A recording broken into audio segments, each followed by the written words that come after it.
Kutbeng mo.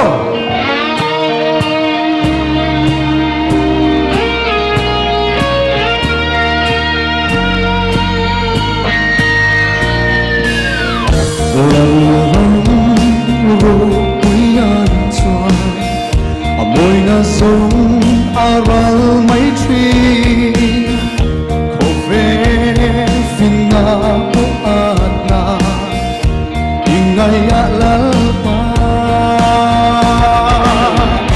và đang nghe tên nan trôi hồi chú alpha le omega cùng nghe iro quy na phiêu gió vàng cùng nghe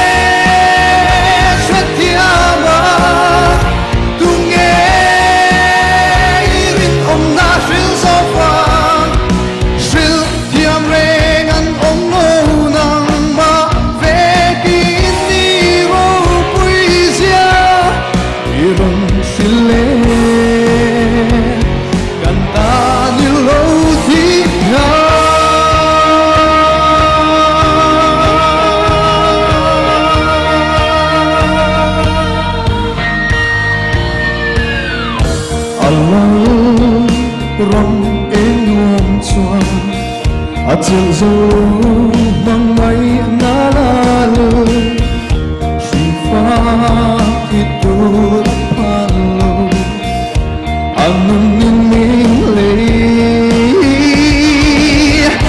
và đang nghe tên nan trôi bầu chú alpha le omega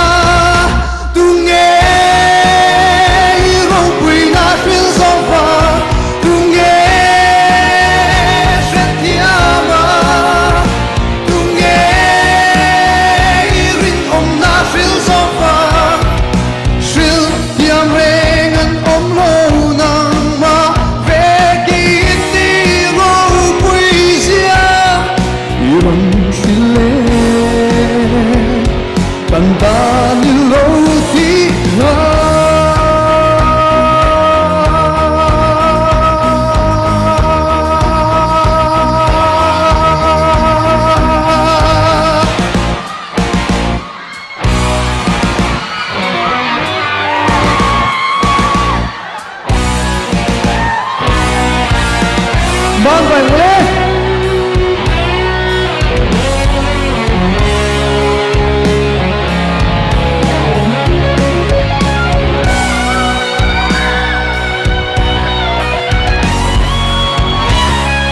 Và đang nghe tên của Lê Mô. Và đang nghe tên nan trôi bầu chú alpha le omega.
Buona proclamação para você, Colomé.